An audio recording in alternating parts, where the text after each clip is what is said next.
அடிக்கடி ஆப் வேலை செய்யல சொல்லிட்டு நிறைய பேர் புலம்புறீங்க. அப்புறம் மறுபடியும் வந்து ஆப் வேலை செய்ய ஆரம்பிச்சிச்சு அப்படின்னு சொல்லிட்டு ஜாலியாக கேப்ச்சா அடிக்க ஆரம்பிச்சிடுறீங்க மக்கள். ஜஸ்ட்டு கேட்குறேன், ஒரு நிறுவனம் எம்டி வந்து பாஸ் வந்து கைது செய்யப்படுகிறார் அப்படின்னா அந்த நிறுவனத்தை டெம்ப்ரரியாக மூடிடுவாங்க. ஸோ அந்த பாஸ் வந்து விசாரணைக்கு உட்படுத்தப்படுவார் என்னும் பொழுது அந்த நிறுவனம் டெம்ப்ரரியாக படுறதுனால அந்த எம்ப்ளாயீஸ் ஒன்று வேறு வேலைக்கு போயிடுவாங்க. அப்படி இல்லைன்னா வெயிட் பண்ணி பாஸ் வின் பண்ணுற வரைக்கும் வெயிட் பண்ணுவாங்க வச்சுக்கோங்க. இப்போது இந்த கேஸ் முடிகிற வரைக்கும் ஓகே, இந்த கேஸ் வந்து மைவி3 கேஸ் வந்து இன்னும் 1 வருஷம் நடக்க போகுது கோர்ட்டில். மினிமம் 1 வருஷம் நடக்க போகுது. அப்படின்னும் பொழுது எந்த நம்பிக்கையின் அடிப்படையில் எல்லோரும் வந்து ஆடு பார்த்துட்ருக்கீங்க? ஒரு சில பேருக்கு வந்து ஆடு ஒரு நாளைக்கு பார்த்தா 5 ரூபா வாங்குறவங்களும் இருக்கீங்க, 10 ரூபா வாங்குறவங்களும் இருக்கீங்க, 2000 3000 4000 5000 வாங்குறவங்களும் இருக்கீங்க ஒரு நாளைக்கு ஆடு பார்க்குறதுனால. ஏன்னா உங்களுடைய டவுன்லைனர்ஸ் எவ்வளோ பேர் இருக்கீங்களோ அதுக்கேற்ற மாதிரி உங்களுடைய ஒரு நாள் சேலரி. அப்போ 2000ன்னு வச்சா கூட ஒரு மாதத்துக்கு 60000 தேவை. யார்? உங்கள் பாஸ் வந்து உங்களுக்கு கொடுக்கணும் 60000. 3000ன்னா கிட்டத்தட்ட 1 லட்சம் உங்களுக்கு கொடுக்கணும். அப்படின்னும் பொழுது உங்கள் எம்டி கிட்ட காசு எங்கே இருக்குது கொடுக்கறதுக்கு? நீங்களாம் மெம்பர்ஸ் எத்தனை பேர் இருக்கீங்க? 50 லட்சமோ 60 லட்சம் பேரோ இருக்கீங்க. அப்போது உங்களுக்கு சேலரி வந்து மினிமம் ஒரு மாதத்துக்கு 200 கோடி தேவைப்படுறது. 150 கோடியிலேருந்து 200 கோடி தேவைப்படுறது. ஓகே, அப்படின்னா ஒரு 150 கோடினே வச்சுப்போமே. 8 மாதத்துக்கு 150 கோடினா எவ்வளோ வருது? 1200 கோடி வருது. சரி, 1000 கோடினே வச்சுப்போமே. இந்த 8 மாதத்துக்கு கொடுக்க வேண்டிய அமௌண்ட் வந்து 1000 கோடி. ஓகே, அது தவிர 12 மாதம் இன்னும் எக்ஸ்ட்ரா 12 மாதத்துக்கு மேலே ஆக போகுது. 1 வருஷம் மினிமம் ஆக போகுது. ஓகே, ஸோ 12 மாதத்துக்கு 150 கோடினா எவ்வளோ வருது? ஒரு மாதத்துக்கு 1800 கோடி வருது. ஸோ 1800 கோடி அந்த ஒரு வருஷத்துக்கு கணக்காக வந்து 1800 கோடி. இது வந்து 1200 கோடி. மொத்தம் 3000 கோடி ரூபாய் வந்து இந்த ஒரு வருஷம் கேஸ் முடிஞ்சதுக்கப்புறம் தேவைப்படுற அமௌண்ட் வந்து 3000 கோடி. ஸோ உங்களுக்கு காசு கொடுக்க வேண்டிய அமௌண்ட் வந்து 3000 கோடி ஒரு வருஷம் கழிச்சுன்னா நீங்கள் பேக்கு மாதிரி நீங்கள் வந்து ஆடு பார்க்குறது, கேப்ச்சா அடிக்கிறது பண்ணிகிட்டே இருக்க போகிறீங்களா இந்த ஒரு வருஷத்துக்கு? இப்போ நீங்கள் கேப்ச்சா அடித்த இந்த 8 மாதத்துக்கே உங்களுக்கெலாம் சேல்ரி கிடையாது. 118 கோடி தான் 48 பேங்க் அக்கௌண்ட்டில் இருக்குன்னும் பொழுது எதை பேஸ் பண்ணி நீங்கள்லாம் வந்து ஒரு நம்பிக்கையோடு இருக்கீங்க? இப்போ உங்கள் வீட்டில் வந்து ஒரே ஒருத்தர் வந்து வேலை செய்கிற நபர் இருக்கார் அப்படின்னா அவருக்கு ஒரு 6 மாதம் 8 மாதத்துக்கு உடம்பு சரியில்லை, படுக்கை ஆகிட்டாருன்னா அவர் மாதம் ஒரு 30,000 கொடுக்குறாருன்னு வச்சுப்போமே. ஜஸ்ட் ஒரு எக்ஸாம்பிளுக்கு தான் சம்பளம்னும் பொழுது அந்த 30,000 வந்து கணக்கு பண்ணி 6 மாதம் ஓகே 1,20,000 அது வந்து நம்மளுக்கு வந்து 6 மாதம் கழித்து அவர் கொடுத்துருவாருன்னு நினச்சிக்கிட்டு நீங்கள் இருப்பீங்களா?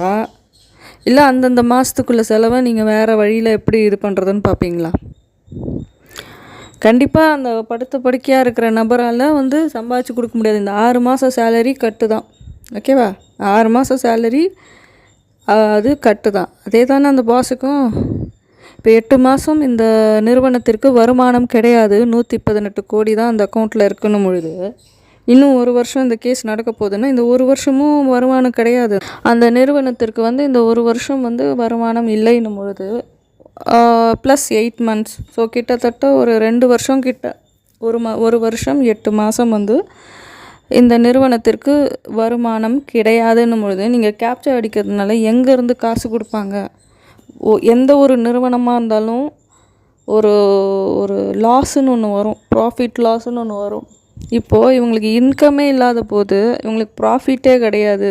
ஆக்சுவலி உங்களுக்கெல்லாம் யாருக்குமே ப்ராஃபிட்டை வச்சு கொடுக்கறதில்ல. எக்ஸ்ட்ரா அமௌண்ட் வந்து இன்வெஸ்ட்மெண்ட்டாக வச்சு தான் அவங்க கொடுக்குறாங்க. அவங்க 100 ரூபாய்க்கு விற்க வேண்டிய ஒரு பாட்டிலை 3000 ரூபாய் 4000 ரூபாய்க்கு விற்று தான் கொடுக்குறாங்க. அதை வச்சு தான் அவங்களுக்கு கொடுக்குறது காசு. டவுன்லைனர்ஸ் எவ்வளோ காசு கொடுக்குறாங்களோ அதை பேஸ் பண்ணி தான் கொடுக்குறாங்கன்னும் பொழுது இப்போ எதை பேஸ் பண்ணி அவங்க கொடுப்பாங்க? நிறுவனத்தில் இன்கம் கிடையாது. 1.5 வருஷம் 2 வருஷம் இந்த கேஸ் முடிய போகுது. அதுக்குள்ளே எனிவே இந்த கம்பெனியை இழுத்து மூடியாச்சு கிட்டத்தட்ட. எனக்கு தெரிஞ்சு ஆர்டர் வரும், கம்பெனியை இழுத்து மூடுன்னு ஆர்டர் வரும், சீக்கிரமாகவே வரும். ஸோ உங்களுக்கு 1 வருஷம் கழிச்சு இப்போ 2 வருஷத்தில் 3000 கோடி எங்கே போவார் இந்த பாஸு? யாரும் பேங்க் அக்கௌண்ட்டும் பேங்க் லோனும் கொடுக்க போகிறதில்ல. என்பிஎஃப்சிஸ் கந்து வெட்டிக்காரன் கூட அந்த 3000 கோடி கொடுக்க போகிறதில்ல. எதை பேஸ் பண்ணி நீங்கள்லாம் கேப்சா அடிச்சுட்டு உட்காந்துருக்கீங்க? எந்த நம்பிக்கையில்? இது வந்து கேப்சா அடிக்கிறது ஃபஸ்ட்டு ஒரு வேலையா? முதல்ல அதை புரிஞ்சுக்கணும்.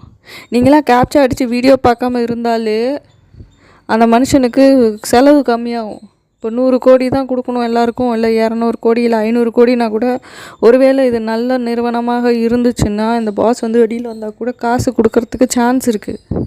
இப்போ இந்த 118 கோடி கூட யாருக்கு கொடுப்பாருன்னா, யாருக்கு பாதிக்கப்பட்டதோ பட்டார்களோ அவங்களுக்கு தான். அதுவும் அவர் கொடுக்க மாட்டார். இஓடபிள்யூ ஆஃபீஸர்ஸ் இல்லை கோர்ட்டே வந்து ஒரு சில ஆஃபீஸர்ஸ் நியமனம் செய்வாங்க, அவங்கள வச்சு தான் கொடுப்பாங்க. அப்போ எதை பேஸ் பண்ணி உங்களுக்கு கொடுப்பாங்க சொல்லுங்கள்? ஏன்னா நீங்கள் வந்து டைம் வேஸ்ட் பண்ணுறீங்க. கேப்சா அடிக்கிறதுன்றது ஒரு வேலையே, ஃபஸ்ட்டு அது ஒரு வேலையே கிடையாது. வீடியோ பார்க்குறது, கேப்சா அடிக்கிறது ஒரு வேலையே கிடையாதுன்னும் பொழுது அது வந்து நீங்கள் ஒரு எக்ஸ்ட்ரா இன்கம்மாக தான் நிறைய பேர் ஏர்ன் பண்ணுறீங்க. ஓகே, மெயின் இன்கம் ஏதாவது இருக்கோ அவங்களுக்கு தெரியாது. எக்ஸ்ட்ரா இன்கமோ இல்லை சில பேர் அது மெயின் இன்கமாகவே வச்சிட்ருக்கீங்க.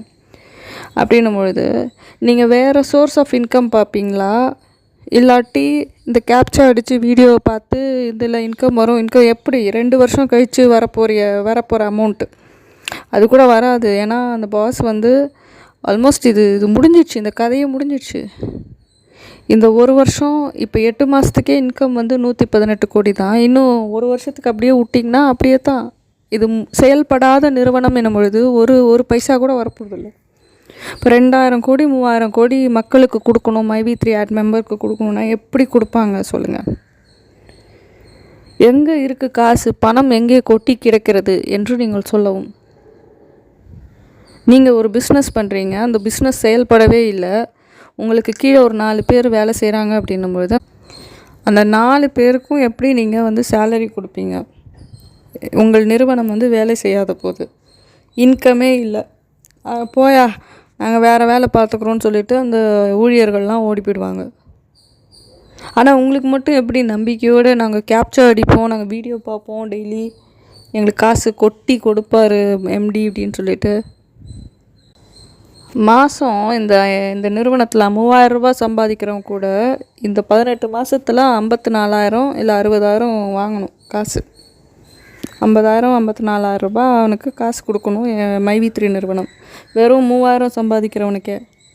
அப்போ மாதம் 10,000 சம்பாதிக்கிறவங்க, 50,000 சம்பாதிக்கிறவங்க, 1 லட்சம் சம்பாதிக்கிறவங்களுக்குலாம் எவ்வளோ காசு கொடுக்க வேண்டியது இருக்குது?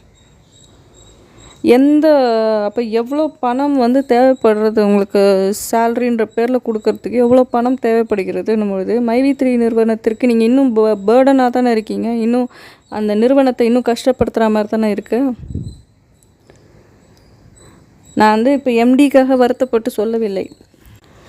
நீங்களாம் வந்து நம்பிக்கையோடு பேசிகிட்டு இருக்கீங்க பாருங்கள், எனக்கு காசு வந்துடும். இப்போ 1 லட்சம் சம்பாதிக்கிறவங்க மாதம் இருப்பாங்க. இப்போ 1 லட்சம் சம்பாதிக்கிறவங்க 18 மாதம் அப்படின்னா 20 மாதம்னு கணக்கு பண்ணிப்போமே. 20 லட்சம் கொடுக்கறதுக்கு உங்கள் எம்டி கிட்ட காசு எங்கே இருக்குது? அதாவது நான் சொல்கிறது 1 வருஷம் கழிச்சு எங்கே இருக்குது காசு? இல்லை. அப்போ எந்த நம்பிக்கையில் கேப்சா அடிச்சிட்ருக்கீங்க, வீடியோ இது பார்த்துட்ருக்கீங்க? இன்னொன்று, இந்த ஆப் வந்து அடுத்த வருஷம் 2025 ஜூலை மாதத்தோடு முடிஞ்சிடும். அப்போனா எவ்வளோ மாதம்? ஒரு 10 மாதம் கூட இல்லை. 10 மாதம், இன்னும் 10 மாதம் கூட இந்த ஆப் வந்து செயல்பட போவதில்லை. இன்னும் 10 மாதத்துக்கு நீங்கள் கேப்சா அடிச்சுக்கலாம், வீடியோ பார்த்துக்கலாம், அவ்வளோதான். அதுக்குள்ளே சர்வர்லேருந்து எடுத்துருவாங்க இந்த ஆப்பை.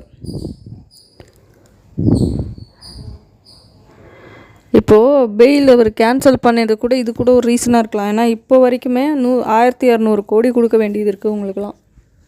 இந்த 8 மாதத்தில் அட்லீஸ்ட் ஒரு மினிமம் ஒரு 1000 crores வச்சுப்போமே, இல்லை 800 கோடினே வச்சுப்போம். 8 மாதம்னா ஒரு மாதத்துக்கு 100 கோடின்னா கூட 800 கோடி. அந்த 800 கோடி கொடுக்கறதுக்கு உங்கள் பாஸ் கிட்ட காசு கிடையாது. இப்போ இப்போ எம்டி வந்து வெளியில் வந்தால் கூட எப்படியும் பேங்க்கு ஃப்ரீஸ் பண்ணிட்டாங்க அக்கௌண்ட்ஸ்லாம், அது வேறு.